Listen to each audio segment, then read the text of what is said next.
Hello friend. तो जैसा कि हम लोग यहाँ पे जो है प्रैक्टिस से डिस्कस कर रहे थे डेली 8 पीएम पे, उस सीरीज को जो है कंटिन्यू करते हुए हम लोग आगे जो है और भी अच्छे लेवल के यहाँ पे क्वेश्चन देखने वाले हैं।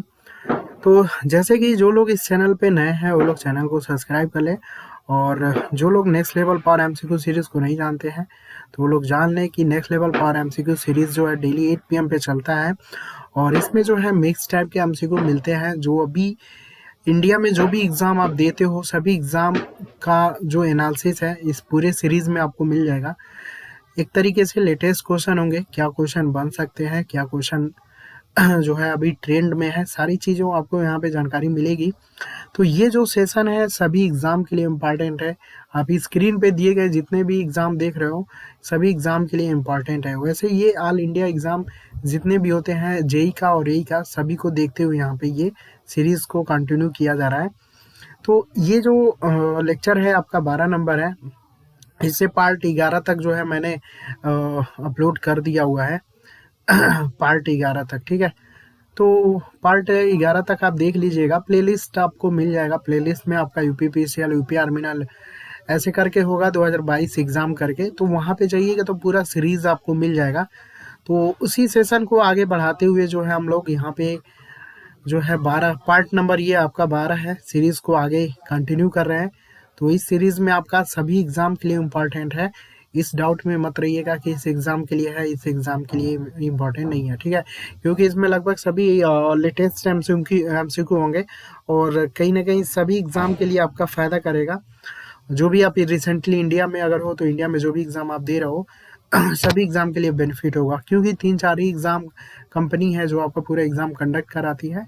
तो कहीं ना कहीं लेवल जो है अदर स्टेट का किसी न किसी स्टेट से क्वेश्चन आपका मैच करता है, लगभग 70% तक मैच कर जाता है कभी कभी। तो इसीलिए इस सीरीज़ को आगे बढ़ाते हुए हम लोग हर टाइप के क्वेश्चन यहाँ पे देखेंगे और लेटेस्ट टाइप के क्वेश्चन यहाँ पे देखेंगे। तो वीडियो को स्टार्ट करने से पहले अगर आप चैनल पे नए हो तो चैनल को सब्सक्राइब कर लीजिएगा, लाइक कर दीजिएगा, दोस्तों के साथ शेयर भी करिएगा। तो चलिए वीडियो को स्टार्ट करने से पहले यहाँ पे जो है साइट पे भी जो है आप विजिट करते रहिएगा। साइट पे भी जो है वहाँ पे भी जो है next level power MCQ series आपका चल रहा है। तो आपको डायरेक्ट गूगल पे जाइएगा और www.electricalcapsule.com सर्च करिएगा। जैसे ही सर्च करेंगे पहला पेज आपका ये ओपन होगा, ठीक है। जैसे ही ओपन करेंगे तो इस तरीके का पेज ओपन होगा। यहाँ से आप इलेक्ट्रॉनिक्स के एमसीक्यू हैं, फिर आपके पावर एमसीक्यू 50 के करके है, इस वाले सेक्शन में जाइएगा तो कहीं ना कहीं आपको बहुत सारे एमसीक्यू आपको देखने को मिलेगा, ठीक है। प्रीवियस ईयर पेपर चाहिएगा तो आप इस वाले पे क्लिक करिएगा, ठीक है। अगर यही आप मोबाइल से खोलेंगे ना तो ये यहाँ पे मीनू करके ऑप्शन होगा। मीनू पे जैसे ही क्लिक करेंगे तो ये बाकी जितने भी ऑप्शन आपको दिख रहे हैं सभी के सभी आपको ऑप्शन दिख जाएंगे, ठीक है। तो साइट पे जरूर जाके वहाँ से जो है क्वेश्चन आप पढ़ते रहिएगा। नहीं तो कृपया यहाँ ये वाला आप इंट्रोडक्शन देख लीजिएगा, ठीक है। साइड से क्वेश्चन देखते रहिएगा क्योंकि वहाँ पे भी क्वेश्चन का लेवल अलग ही मतलब रख रहा हूँ मैं। तो वहाँ से भी आपको फ़ायदा होगा। और ये जो 8 पीएम पे जो आपका वीडियो मिल रहा है जो नेक्स्ट लेवल सीरीज़, यहाँ पे भी कुछ ना कुछ नए क्वेश्चन मिलेंगे। तो आपको दोनों जगह से फ़ायदा होगा, ठीक है। तो कोशिश यही रहती है कि जो भी आपके पास बुक हो, कोशिश यही रहती है कि किसी बुक से क्वेश्चन मैच ना करे। मीन्स आपको टोटल नया यहाँ पे देखने सीखने को क्वेश्चन आपको मिले, ताकि जो भी आप टाइम यहाँ पे स्पेंड कर रहे हो पूरा का पूरा एक तरीके से 100% यूटिलाइज हो सके आपका, ठीक है। तो मेन यही टारगेट है। तो वीडियो को स्टार्ट करने से पहले आप साइट पे विजिट कर लीजिएगा इन सारे इंट्रोडक्शन के लिए। टेलीग्राम चैनल अगर आपने नहीं ज्वाइन किया तो ज्वाइन कर लीजिएगा, इलेक्ट्रिकल कैप्सूल सर्च करिएगा। और जिनको भी जेबी गुप्ता का ऑब्जेक्टिव और आर के राजपूत का ऑब्जेक्टिव अगर सोल्यूशन करना होगा तो 83 540 37 526 पे व्हाट्सएप करिएगा। आपको यहाँ पे ऑब्जेक्टिव का जो है यहाँ पे सोल्यूशन कराया गया है, आप यहाँ पे लेके पूरा सोल्यूशन कर सकते हो, ठीक है। 83 540 37 526 पे जो लोग बिगिनर होंगे जेबी गुप्ता को सॉल्व करना चाहते होंगे या फिर आर के राजपूत को, तो वो लोग यहाँ पे व्हाट्सएप कर सकते हैं, ठीक है। सिर्फ ऑब्जेक्टिव क्वेश्चन सॉल्व कराया गया है, इस चीज़ को ध्यान दीजिएगा। थ्योरी क्वेश्चन आपका सॉल्यूशन नहीं कराया गया है। तो जिनको भी ऑब्जेक्टिव करना होगा भाई वो 83 540 पे आप मैसेज करके पता कर लीजिएगा। तो चलिए सीरीज को आगे बढ़ाते हुए हम लोग यहाँ पे देखते हैं, ठीक है। बैरेक्टर एंड द बोलोमीटर, ठीक है। बोलोमीटर या बैटर का यूज़ जो है किस चीज़ को मापने के लिए हम लोग यहाँ पे यूज़ करते हैं, ठीक है। तो बैरोमीटर और बोलोमीटर जो होता है इसका यूज़ हम एक तरीके से माइक्रोवेव पावर के लिए यूज़ करते हैं हम लोग, ठीक है। तो जो बोलोमीटर होता है ये एक तरीके का बोलोमीटर जो होता है एक तरीके का आपका ये क्या है, इंस्ट्रूमेंट है। Instrument is use to detect as well as measure the microwave energy radiation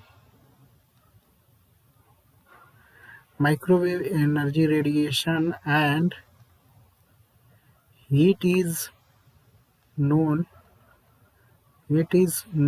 as bolometer, ठीक है। तो बोलोमीटर एक तरीके का इंस्ट्रूमेंट है जो डिटेक्ट करता है और मेजर भी करता है माइक्रो एनर्जी रेडिएशन को और हीट को भी, ठीक है। तो इसी को हम आल्सो नोन एज बोलोमीटर, ठीक है। तो ये आपका माइक्रोवेव पावर का जो है मेजर किया जाता है बोलोमीटर का भी या बोलोमीटर का, ठीक है। तो ये जो डिवाइस होती है ना, जो बोलोमीटर डिवाइस होती है ये कभी कभी पूछ लेता है आपका, पूछ नहीं लेता है, पूछा गया है।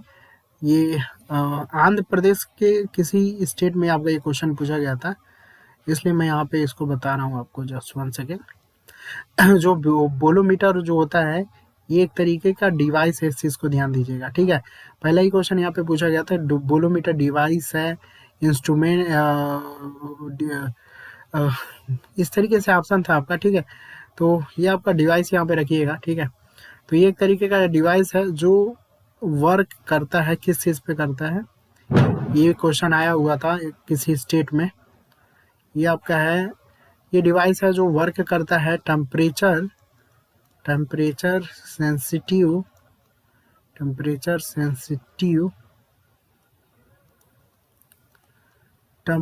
Sensitive resistive element.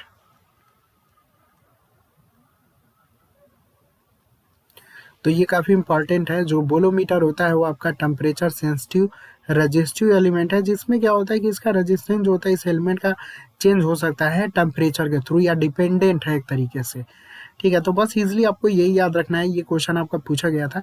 बाकी हमें याद रखना है कि बोलोमीटर जो होता है वो आपका माइक्रोवेव पावर को मेजर करने के लिए यूज़ किया जाता है। तो देखो फ्रेंड, यहाँ पे जो ये क्वेश्चन जो था आपका इंस्ट्रूमेंट से क्वेश्चन था, और इंस्ट्रूमेंट से बहुत सारे क्वेश्चन आपके पूछे जाते हैं कि कौन क्या मेजर करता है। तो कुछ इंपॉर्टेंट मैं आपको यहाँ पे लिखवा दे रहा हूँ, जिसके वजह से आप थोड़ा सा यहाँ पे ध्यान रखिएगा। यहाँ पे कुछ पॉइंट यहाँ पे लिख लीजिए क्या कौन क्या क्या मापता है। थोड़ा सा मैं कुछ लेटेस्ट लिखवा रहा हूँ, ठीक है। बाकी आपने तो बहुत सारी चीज़ें पढ़ी होंगी, तो उस सारी चीज़ों को छोड़ के मैं यहाँ पे कुछ कोशिश कर रहा हूँ कि कुछ अलग ही दूँ आपको। बाकी लोगों जैसे आपका वही देना होता तो नेक्स्ट लेवल इस सीरीज़ का नाम मैं नहीं रखता।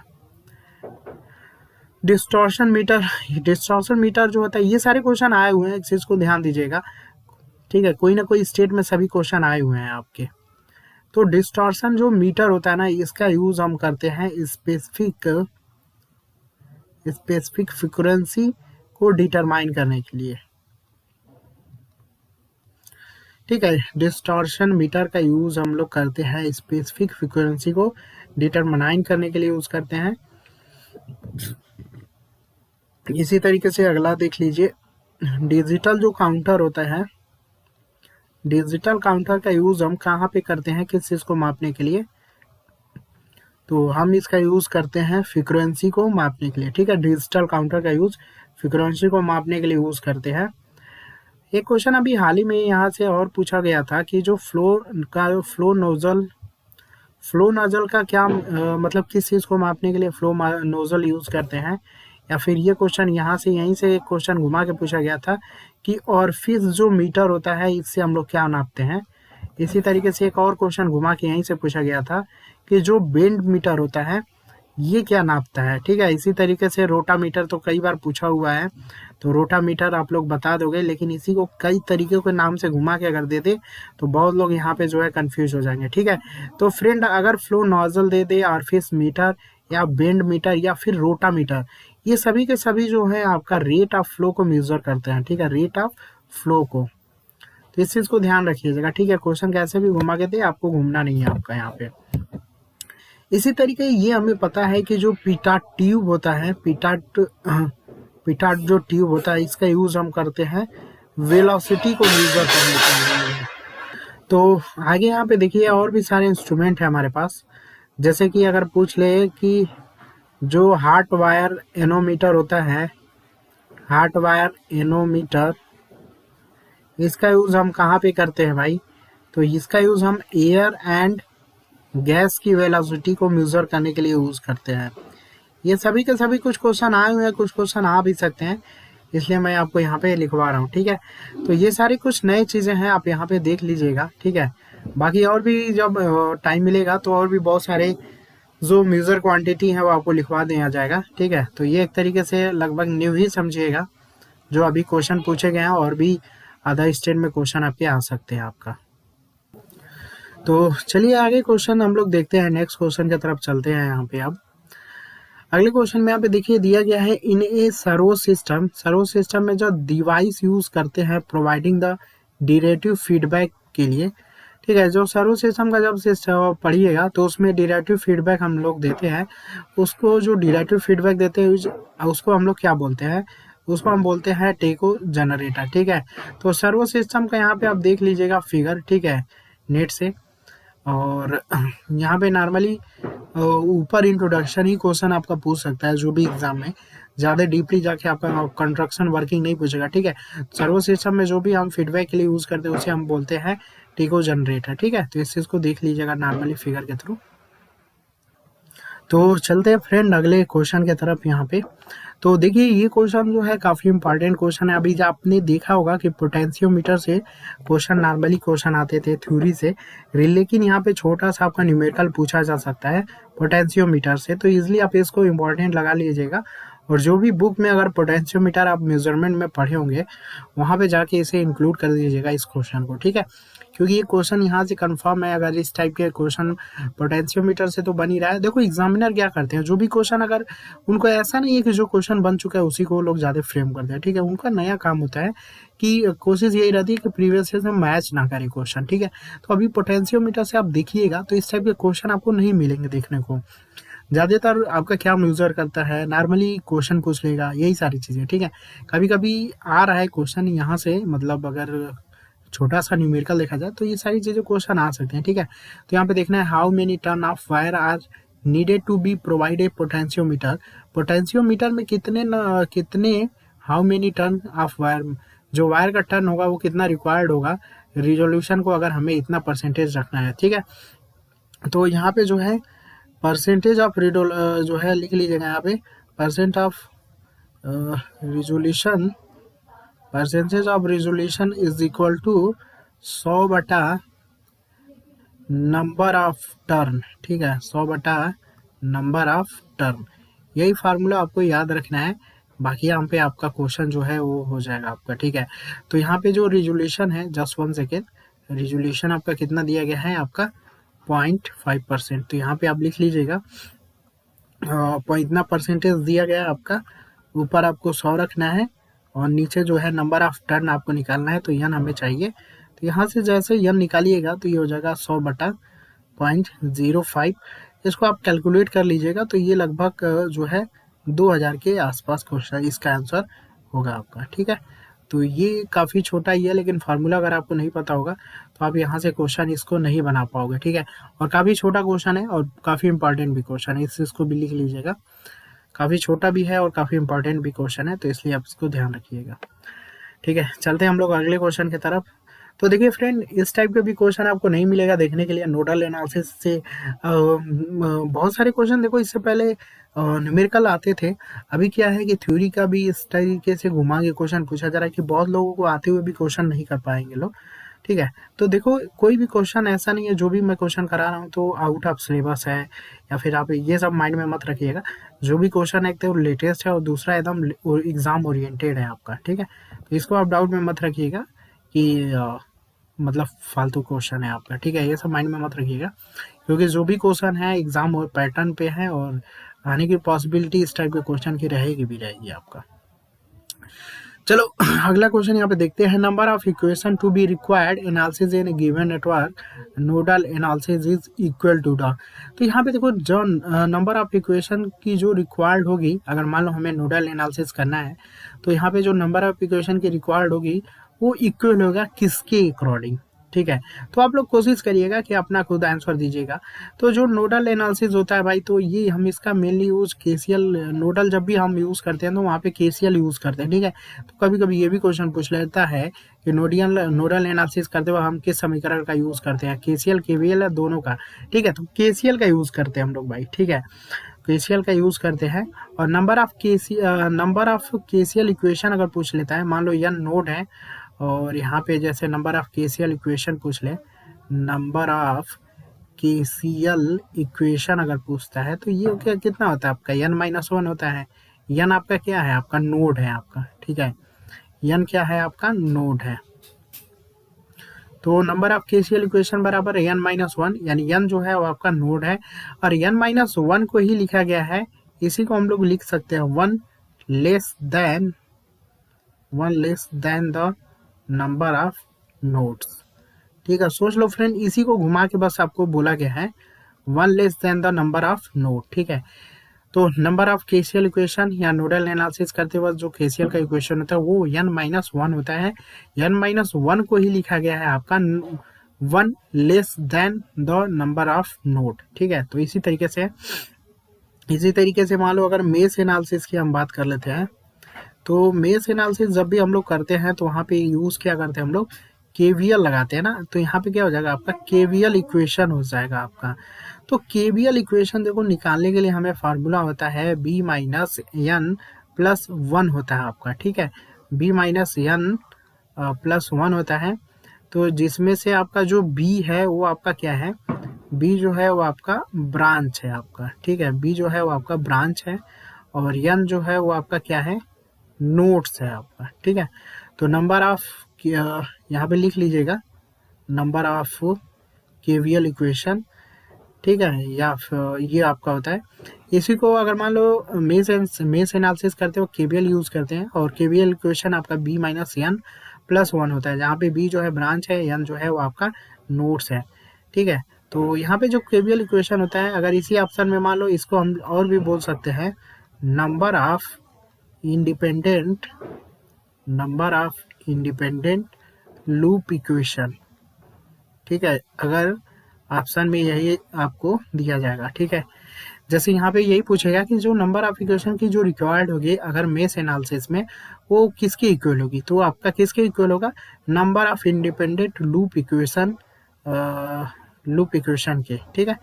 तो इसी तरीके से ये क्वेश्चन बनाया जा सकता है आपका। इसी फार्मूले से आप बता सकते हो b-n+1 से ही जो number of independent loop equation है, ठीक है। यहाँ पे देखो इस इक्वेशन में कोई लूप नहीं ना है, ये लूप को यल से रिप्रेजेंट करते हैं, तो जो लूप है वो इंडिपेंडेंट होगा, ठीक है। तो इसी फार्मूले को ही बस इस तरीके से करके आपका क्वेश्चन बन गया है आपका, ठीक है। यहाँ पे भी वही चीज हुआ है। तो यहाँ से मैंने एक क्वेश्चन से आपको कितना क्वेश्चन बता दिया, 2 क्वेश्चन, ठीक है। नोडल एनालिसिस आएगा तो कैसे क्या करना है आपको, तो ये तो नोडल एनालिसिस का पूरा हुआ। और मेश एनालिसिस का आएगा तो इस तरीके से आपको लेके चलना होगा, ठीक है। तो आप सोच लो ऑप्शन के थ्रू ही कैसे क्वेश्चन को घुमाया जा सकता है आप ही। तो चलिए अगले क्वेश्चन की तरफ चलते हैं। यहाँ पे क्वेश्चन देखिए दिया गया है कि the speed of energy meter can be control by. तो जो एनर्जी मीटर होता है अगर हम इसकी स्पीड को कंट्रोल करना है तो कैसे करेंगे, ठीक है। तो चलिए अभी हम लोग को जो एनर्जी मीटर होता है ये आपका इलेक्ट्रिकल एनर्जी को मेजर करता है, ठीक है। ये किसको मेजर करता है, इलेक्ट्रिकल एनर्जी को मेजर करता है। किसमें मेजर करता है, ये आपका किलोवाट आवर में मेजर करता है अभी, ठीक है। जो एनर्जी मीटर होता है आल्सो नोन एज, कभी कभी पूछ लेता है कि इसे हम लोग क्या बोलते हैं। तो एनर्जी मीटर को जो है हम लोग कभी कभी हम लोग इसे बोलते हैं किलोवाट आवर मीटर भी बोलते हैं, या फिर हम इसे इंडक्शन टाइप वाट हावर मीटर भी बोलते हैं हम लोग, ठीक है। और जो एनर्जी मीटर होता है वो आपका इंटीग्रेटिंग टाइप का इंस्ट्रूमेंट होता है, ठीक है, इंडिकेटिंग टाइप का इंस्ट्रूमेंट होता है। तो जो बिगनर होंगे ये सारे पॉइंट आपको याद रखना होगा, क्योंकि क्वेश्चन आप यहाँ से पूछा ही जाता है, हर साल देखा गया है। अभी देखो एनर्जी मीटर जो होता है आपका, यहाँ पे थोड़ा सा मैं फिगर बना लूँ, जस्ट 1 सेकेंड। तो यहाँ पे देखिए फिगर मैंने यहाँ पे बनाया हुआ है, ठीक है।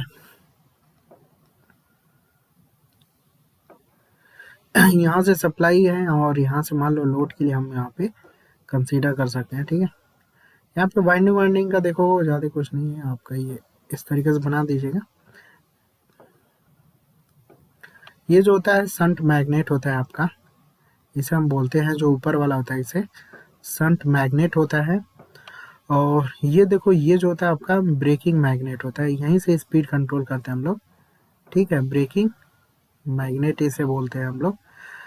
और यहीं पे जो है कॉपर का रिंग होता है आपका यहीं पे, ठीक है, यहाँ पे कॉपर का रिंग होता है आपका,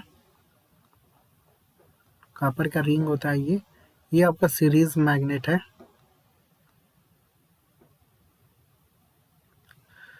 ठीक है। ये आपका एल्युमिनियम का डिश है, ये एल्युमिनियम की डिश है आपका। तो यहाँ पे क्वेश्चन ये पूछा गया था कि जो एनर्जी मीटर की जो स्पीड होती है वो किसके थ्रू हम लोग कंट्रोल करते हैं ना, तो ये हम ब्रेकिंग मैग्नेट के थ्रू यहाँ पे कंट्रोल करते हैं, ठीक है, ब्रेकिंग मैग्नेट के थ्रू हम यहाँ पे क्या करते हैं, कंट्रोल करते हैं।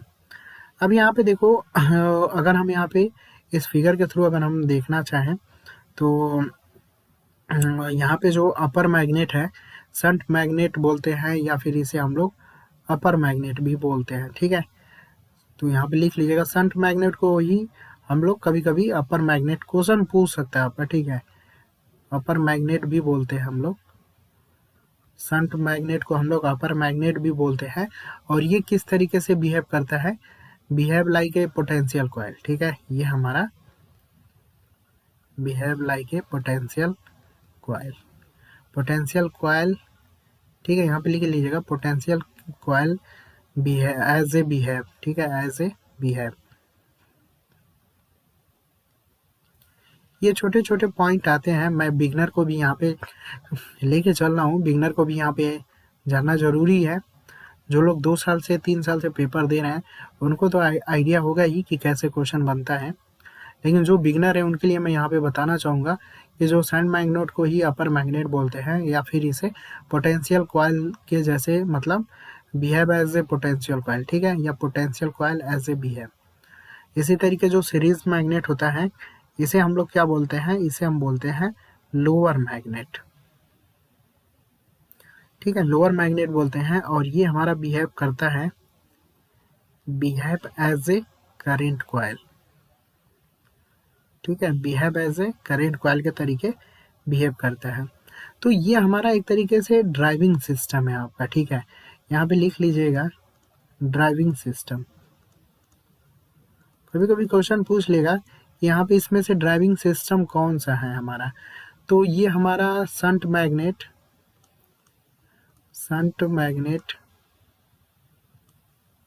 और जो सीरीज मैग्नेट है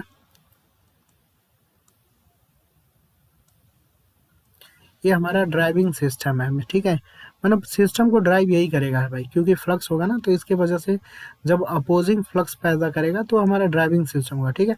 तो वर्किंग पे मत जाइएगा, मेनली बस ड्राइविंग सिस्टम आपको क्वेश्चन पूछ लेगा, ऑप्शन दे देगा कि इसमें से ड्राइविंग सिस्टम कौन सा है, तो शंट मैग्नेट और जो सीरीज मैग्नेट है, ठीक है। अब शंट मैग्नेट को चाहे अपर मैग्नेट दे या फिर पोटेंशियल कॉइल दे, ठीक है, उसी तरीके सीरीज मैग्नेट को या तो लोअर दे या फिर करेंट कॉइल दे, ये आपको पकड़ के चलना है, ठीक है। तो जो ड्राइविंग सिस्टम होता है शंट मैग्नेट और सीरीज मैग्नेट को ही ड्राइविंग सिस्टम हम लोग बोलते हैं। इसी तरीके से तो मूविंग सिस्टम की हम बात करते हैं,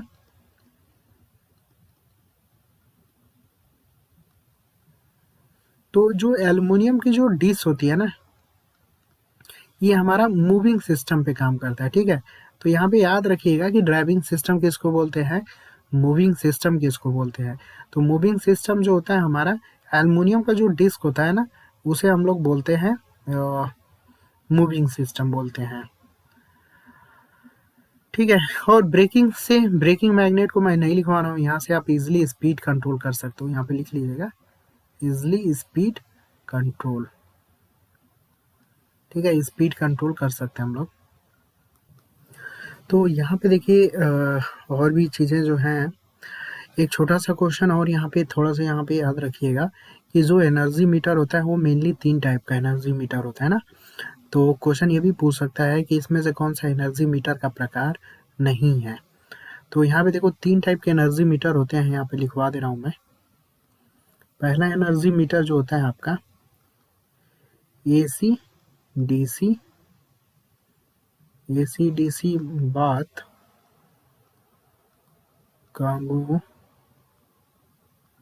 कम्यूटेटर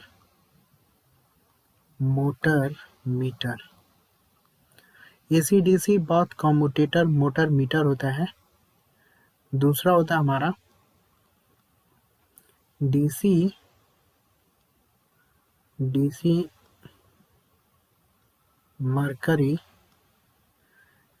मरकरी मोटर मीटर, ठीक है। और इसी तरीके से तीसरा होता है AC इंडक्शन मोटर मीटर। तो सबसे ज़्यादा हम इसी का यूज़ करते हैं हम लोग, ठीक है। AC इंडक्शन मोटर मीटर सबसे ज़्यादा यूज़ इसी का होता है, यहाँ पे लिख लीजिएगा मोर यूज़, ठीक है। तो ये टोटल टाइप आप याद रखिएगा, 3 टाइप के आपके होते हैं, AC DC both commutator motor meter, फिर DC मरकरी मोटर मीटर और AC induction motor meter energy type. तो तीसरे का ही ज़्यादा यूज़ हम लोग करते हैं। तो ड्राइविंग सिस्टम में आप याद रखिएगा मूविंग सिस्टम, याद रखिएगा मूविंग सिस्टम, या फिर इसी को कभी कभी रोटर भी बोला जाता है, ठीक है। मूविंग सिस्टम या फिर रोटर, जिसमें हमें एल्युमिनियम डिस्क को कंसीडर करना होता है। ड्राइविंग सिस्टम में हमारा शंट मैग्नेट और सीरीज मैग्नेट होता है। उसके बाद कंट्रोल या फिर ब्रेकिंग सिस्टम, ठीक है, ब्रेकिंग मैग्नेट या फिर कंट्रोल सिस्टम, ठीक है, कंट्रोल सिस्टम। ये मतलब एक तरीके से नाम जोड़ के आपको घुमा के पूछा जा सकता है आपका, ठीक है। तो इस तरीके से है। अब देखो एनर्जी मीटर में जो है कुछ एरर होते हैं, जैसे कि फेज एरर होता है, स्पीड एरर, फ्रिक्शनल एरर, फिर क्रीपिंग एरर होता है। तो क्रीपिंग एरर जो है काफ़ी ज़्यादा क्वेश्चन पूछा जाता है। तो क्रीपिंग एरर में क्या होता है ना कि सपोज मान लो अगर जो सप्लाई वोल्टेज है वो अगर कम हो जाए, ठीक है, सप्लाई वोल्टेज कम हो गया। दूसरा चीज़ मान लो कम फ्रिक्शन के कारण, मीन्स कंपन के कारण क्या होता है कि अगर एनर्जी मीटर पे कोई लोड नहीं है ना, तो उसका जो एल्युमिनियम की जो डिस्क है या चकती जो होती है वो घूमती रहती है कंटिन्यूअसली, ठीक है। तो इसी को दूर करने के लिए क्या करते हैं हम लोग 180 डिग्री पे दो अपोजिट साइड होल कर देते हैं, जिसकी वजह से रिलक्टेंस वहाँ पे आ जाता है ना। तो यहाँ पे प्रॉपर जो फील्ड की स्ट्रेंथ होती है वो मिल नहीं पाती, क्योंकि रिलक्टेंस ज़्यादा होने की वजह से वो क्या होगा, अभी वो अपोजिंग नेचर कम हो जाएगा, जिसकी वजह से जो एल्युमिनियम डिस्क है जो नो लोड पे घूम रही थी ना, वो क्या होगा, घूमना बंद हो जाएगा ना। इसलिए क्रीप एरर को दूर करने के लिए विपरीत साइड में 2 छेद कर देते हैं, या फिर 180 डिग्री पे छेद कर दिया जाता है एल्युमिनियम डिस्क पे, ठीक है। इसी तरीके से स्पीड एरर जो होता है ना, अगर स्पीड एरर का मतलब एल्युमिनियम अगर तेज चल रहा है, ये एल्युमिनियम की डिस्क अगर तेज चल रही है, ये ब्रेक मैग्नेट को पास लेकर आओगे ना तो और तेज चलेगी, इसलिए हम इसे दूर लेके जाएंगे। अगर हम जैसे दूर लेके जाएंगे तो स्पीड क्या हो जाएगी, कम हो जाएगी, ठीक है। तो यहाँ पे स्पीड और डिस्टेंस का इन्वर्सली प्रोपोर्शनल होता है, जितना ज़्यादा डिस्टेंस अगर दूर रखोगे उतनी ज़्यादा स्पीड क्या हो जाएगी, आपकी कम हो जाएगी। तो ये भी क्वेश्चन पूछा जाता है। फिर फेज एरर होता है आपका, ठीक है। फेज एरर को दूर करने के लिए शेडिंग कॉइल का यूज़ हम लोग करते हैं, ठीक है। क्योंकि प्रेशर कॉइल जो होता है आपका, ये जो प्रेशर कॉइल होता है इसमें कुछ ना कुछ रेजिस्टेंस होता है, जिसकी वजह से इसमें जो करंट होती है ना वो एग्जैक्टली वोल्टेज से 90 डिग्री लैग नहीं करती है, जिसकी वजह से क्या होता है यहाँ पे फेज एरर के लिए हम इसका यूज कर सकते हैं हम लोग। ठीक है। तो यही छोटे मोटे क्वेश्चन आपके यहाँ से आते हैं एनर्जी मीटर से। बाकी और भी बहुत सारे क्वेश्चन बनेंगे, तो सब मैं कभी ना कभी किसी और क्वेश्चन में आपको डिस्कस कर दूंगा।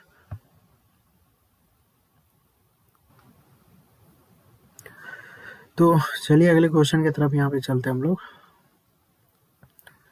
तो देखिए फ्रेंड, आपके लिए जो है टोटल नया ही क्वेश्चन मैं रख रहा हूँ, तो इसमें काफ़ी टाइम भी लगता है और मेहनत भी लगता है। तो आई थिंक सब वीडियो को लाइक ज़रूर करिएगा और शेयर भी करिएगा, और साइट पे भी वहाँ पे विजिट करते रहिएगा, वहाँ पे भी क्वेश्चन आप पढ़ते रहिएगा, ठीक है।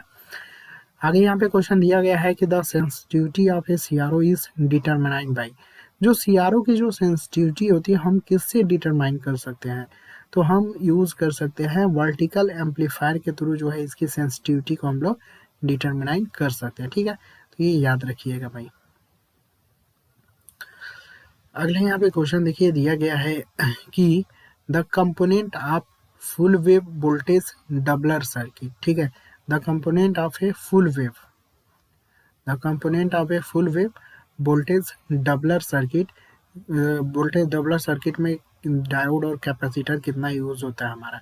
तो यहाँ पे ध्यान दीजिएगा, 2 डायोड यूज होता है और 2 कैपेसिटर यूज होता है। तो फुल वेव वोल्टेज जो डबलर होता है इसका मैं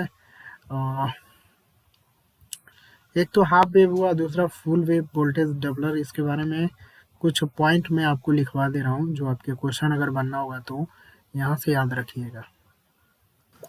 यहाँ पे जो है देखो, ज़्यादातर तो हाफ का नहीं पूछेगा, फुल का ही आपको पूछेगा, फुल वेव वोल्टेज डबलर। तो इसमें जो होता है ये आपका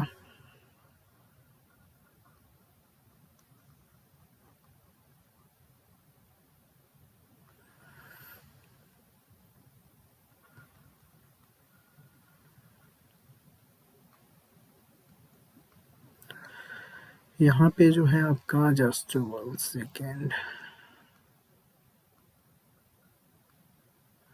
यहाँ पे कैपेसिटर, 2 कैपेसिटर यूज होता है हमारे, 2 कैपेसिटर हो गया।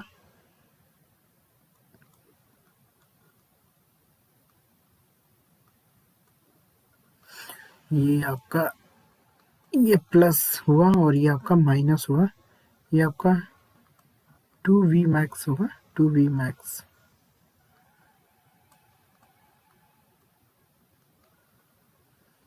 और यहाँ पे जो है यहाँ से फीडबैक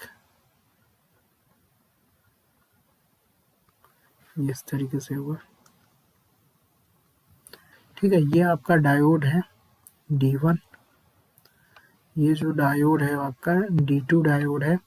इसी तरीके से ये आपका कैपेसिटर C1 है और ये कैपेसिटर C2 है आपका, ठीक है। यहाँ पे प्लस माइनस भी कर लीजिएगा। तो 2 कैपेसिटी, यहाँ पे V मैक्स होगा, यहाँ पे भी, ठीक है। तो बस इजीली याद रखिएगा कि जो full wave voltage doubler circuit जहाँ, ठीक है, वोल्टेज डबलर सर्किट जो होता है इसमें जो होता है आपके 2 कैपेसिटर होते हैं और 2 डायोड यूज होता है आपका, ठीक है। आउटपुट का वेवफॉर्म भी पूछेगा, जो चांसेस कम होते हैं आपके, ठीक है। एईओई के एग्जाम में अगर इससे अगर बात किया जाए ना, तो एईओई के एग्जाम में आपको पूछने मतलब पूछ सकते हैं अभी, ठीक है। तो ये सब चांसेस कम रहते हैं थोड़ा सा। हाफ वेव के लिए कुछ पॉइंट लिख लीजिए और फुल वेव के लिए कुछ पॉइंट यहाँ पे। हाफ वेव वोल्टेज डबलर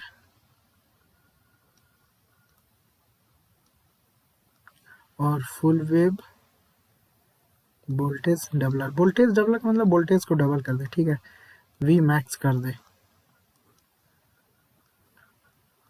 ठीक है। ये आपका 2V मैक्स है ना। जैसे कि यहाँ पे अगर मान लो कोई V मैक्स वोल्टेज इनपुट में आप दे रहे हो, ठीक है, या सप्लाई दे रहे हो, तो उसका मैक्स का 2 टाइम कर देगा, उसी को हम बोलते हैं वोल्टेज डबलर सर्किट। तो ज़्यादातर आपका बेसिक क्वेश्चन जेईई में तो कितने डायोड हैं, कितने, यही सब आता है क्वेश्चन, ठीक है। इसलिए मैं यही सब क्वेश्चन भी रखा हूँ। ज़्यादा हाई फाई क्वेश्चन पढ़ के कोई मतलब भी नहीं है ना, क्योंकि एग्जाम पैटर्न, एग्जाम ओरिएंटेड देखना है और कुछ अच्छे क्वेश्चन देखना है, ठीक है। पहले यहाँ पे देखो रिपल फ्रिक्वेंसी, आपको थोड़ा सा यहाँ पे ध्यान रखना है। जो रिपल फ्रिक्वेंसी है, जस्ट 1 सेकेंड,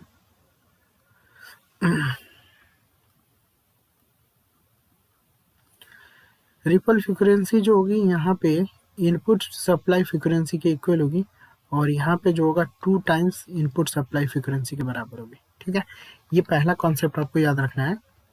न्यूमेरिकल भी पूछ सकता है आपका। ठीक है, हाफ वेव वोल्टेज डबलर में जो रिपल फ्रीक्वेंसी होती है वो इनपुट फ्रीक्वेंसी के इक्वल होती है, और जबकि फुल वेव वोल्टेज डबलर में जो है वो 2 टाइम्स होती है इनपुट फ्रीक्वेंसी के। ठीक है, और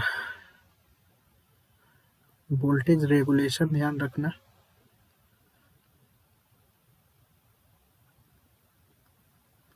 इसका वोल्टेज रेगुलेशन जो होता है वो पुअर होता है, और ये जो होता है गुड होता है आपका, बेटर नहीं होता है, एज ए गुड। ठीक है, गुड या बेटर भी जो भी हो, ठीक है, इससे अच्छा ही होता है मतलब। ठीक है, और पीक इनवर्स रेटिंग याद रखिएगा। पीक इनवर्स रेटिंग का मतलब कि मिनिमम रिवर्स साइड में हम लोग बिना ब्रेक डाउन हुए कितना मैक्सिमम वोल्टेज अप्लाई कर सकते हैं। ठीक है, इसी को बोलते हैं पीक इनवर्स रेटिंग। तो ये हमारा हाफ वेव वोल्टेज डबलर के लिए होता है आपका 2V मैक्स होता है, और ये भी होगा 2Vs मैक्स होगा। ठीक है, तो पीक इनवर्स रेटिंग भाई दोनों का इक्वल होता है ना, 2V max into 2V max, half के लिए और फुल वेव के लिए बीच होता है। अब यहाँ पे एक क्वेश्चन और पूछा गया था, यहाँ पे यही के एग्जाम, यहाँ पे एक क्वेश्चन पूछा गया था कि जो मैक्सिमम वोल्टेज होता है, मैक्सिमम वोल्टेज एक्रॉस कैपेसिटर,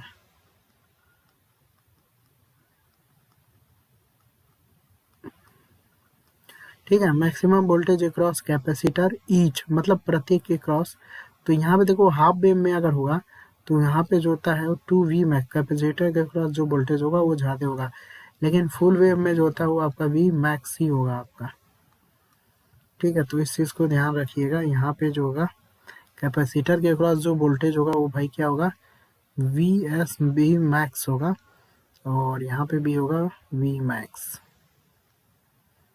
ठीक है, कैपेसिटर के क्रॉस वोल्टेज क्या होगा, V मैक्स होगा फुल वेव में। ठीक है, फुल वेव में होगा, लेकिन हाफ वेव में क्या होगा आपका, हाफ वेव वोल्टेज डबलर में 2Vs मैक्स होगा आपका। ठीक है, तो ये सारी चीज़ें याद रखिएगा। एक चीज़ थोड़ा सा और ध्यान दो, न फिगर मैं दोनों का बना दे रहा हूँ, नहीं तो आप लोग थोड़ा सा, ये फुल वेव का है, फुल वेव के वोल्टेज डबलर का है आपका। ठीक है, हाफ का बना दे रहा हूँ मैं अभी। हाफ का देखो, ये आपका हाफ का है,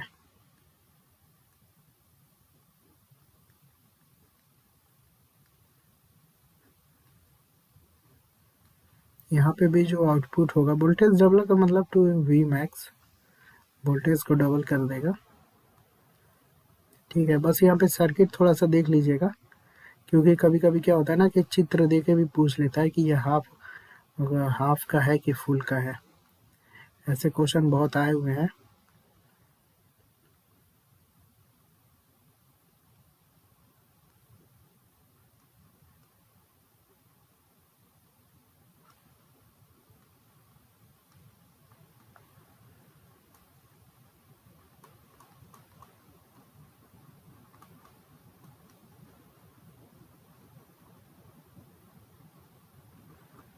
ठीक है, तो यहाँ पे लिख लीजिएगा इनपुट, इनपुट AC।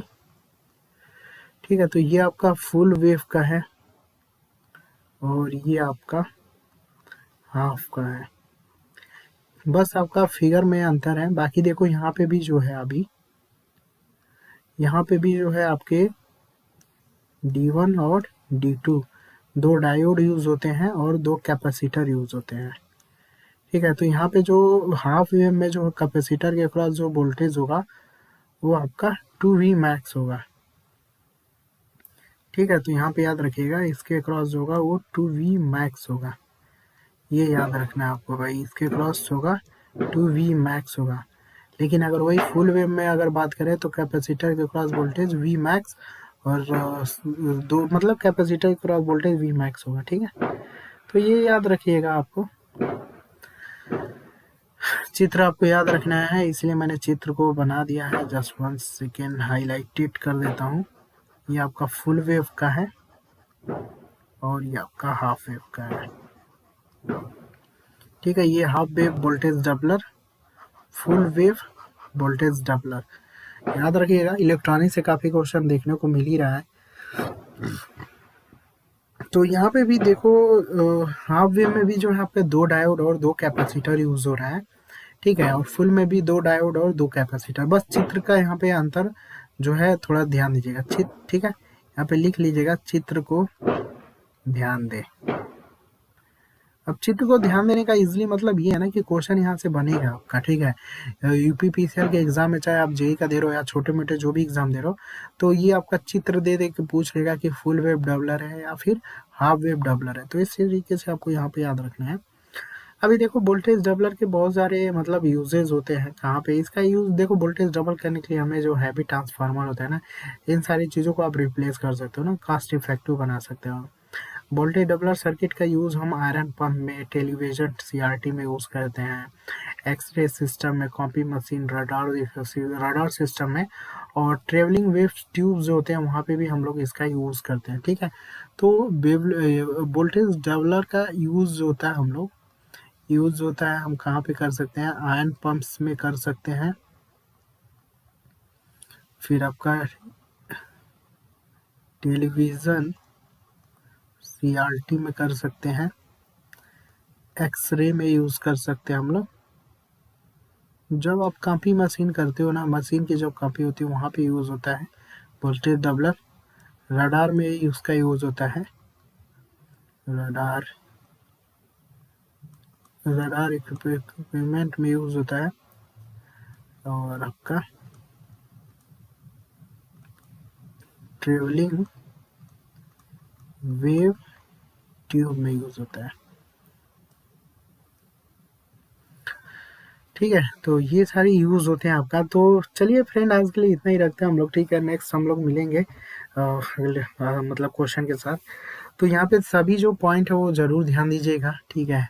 जो मैं यहाँ पे पॉइंट लिखवाया हूँ उसको ध्यान दीजिएगा। क्वेश्चन यहीं से देखो, नए क्वेश्चन ये सब आपके सिलेबस में है, लेकिन लगता है कि वोल्टेज डबलर सर्किट हम लोगों ने पढ़ा ही नहीं है, इसलिए मैं उस टॉपिक से क्वेश्चन लेके कोशिश कर रहा हूँ, जो आपका एक तरीके से बोल सकते हैं कि जो आपका एरिया छूट रहा हो, या फिर आप उस एरिया को छोड़ रहे हो पढ़ने में, ठीक है। तो उस सारे वही आपका नेक्स्ट लेवल है, जो आपका नेक्स्ट क्वेश्चन बन सकता है। वैसे भी आपने जो भी पेपर देख रहे होंगे, तो जो आप पढ़े हुए हैं वो वहाँ से क्वेश्चन कम करके, हालांकि क्वेश्चन तो उसी टॉपिक से पूछा जा रहा है, लेकिन थोड़ा सा मतलब जो पर्टिकुलर आप हेडिंग छोड़ के जाते हो ना, उसी हेडिंग से क्वेश्चन बन जा रहा है अभी, ठीक है।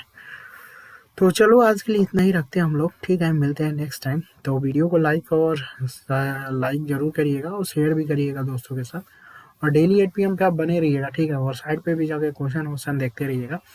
और ये सीरीज सभी एग्जाम के लिए इम्पोर्टेंट है, ऐसा नहीं है कि पर्टिकुलर किसी एक ही एग्जाम को फोकस किया गया है, ठीक है। तो टोटल ये अभी बहुत सारे पार्ट इसके चलेंगे, ठीक है। तो चलिए आज के लिए इतना ही। Thanks for watching.